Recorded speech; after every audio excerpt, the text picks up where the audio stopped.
Manatra ny arabandray tokolasy toboko vavy araka ny fotoanan'ny fanomezana dia tafaraka etsika amin'ity fotoanan'ny fampalalambo vao ity izay anasananao ny anjoy izany hatramin'ny farany ny lafin'ny politika dia ny fametrahana ny fitoniana eto amin'ny firenena akoatra izay ny fanatsarana ny sehatra ny fizantany ao anatin'izany moa ny fametrahana ny fotodrafitrasa hanatsarana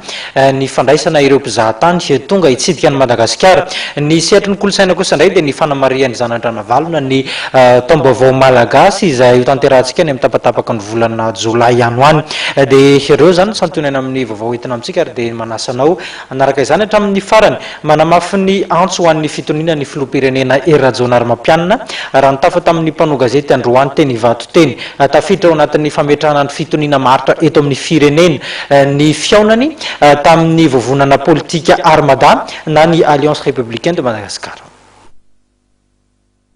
Mila fitoniana ny firenena fa hanamrosa ny fampandrosoana hoy ny filoham-pirenena miantso ny malagasy rehetra ny filoham-pirenena hanaja izay fitoniana izay. Ho an'ny fampandrosoana, ho an'ny tombotsoan'ny vahoaka, hampangino ny fitiavan-tena, hampangino izay mety ho adiady maro samihafa ara-politika any fa tombotsoan'ny vahoaka ny tombotsoan'ny firenena izay ny tena zava-dehibe. Izay indrindra ny raisany rehetrarehetra ny firenena ity rehefa hanompo ny firenena ity. Tsisy izay tsy miezaka mitady ny fitoniana. Izay ny voizo no mitady ny fitoniana rehetra, mila fitoniana ny vahoaka. Efa ny teny ny vahoaka, efa namany ny vahoaka dia hoy izay tsy te hiverina amin'ny krizy intsony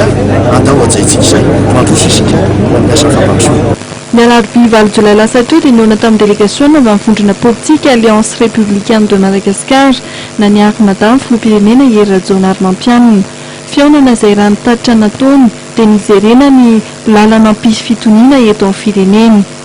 Nisy le fiaonana zavatra nijerena dia le hoe ahoana nametrahana tontolon'ny fitoniana eto amin'ity firenena ity indrindra eo lafiny ara-politika. Voapetraka moa zany tamin'ireny didina avoaka ny fitsarana avy mbanafandreny hoe tokony isy le hoe pacte de responsabilité dia nidiniana atao zany inona moa ny endrika zany zavatra zany ahoana ny mety ametrahana nyzany zavatra zany dia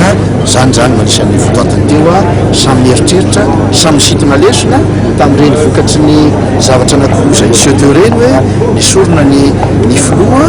nisy ny didy mahakasika an'izany hoe manao ny asan'ny filoha manao ny asan'ny reo institution izay misy eto amin'ny firenena voakasika izany misy ihany koa ny émotion de censure teo fatatsika ny valina izy miasa amin'izay tsika izay ny tena zavatra izy. Anisany nametra-panontaniana tamin'ny filoham-pirenena momba ny fanesorana tamin'ny toerany mahatale kabinetra teo anivon'ny fiadidinan'ny repoblika n'Andriamatoa Henri Raparinjaka. Nambarany fa ny olona iray dia tsy nataony mipetraka amin'ny toerana mandrakizay moa ny filoham-pirenena fa mety esorina izy ary mety afindra amin'ny andraikitra hafa.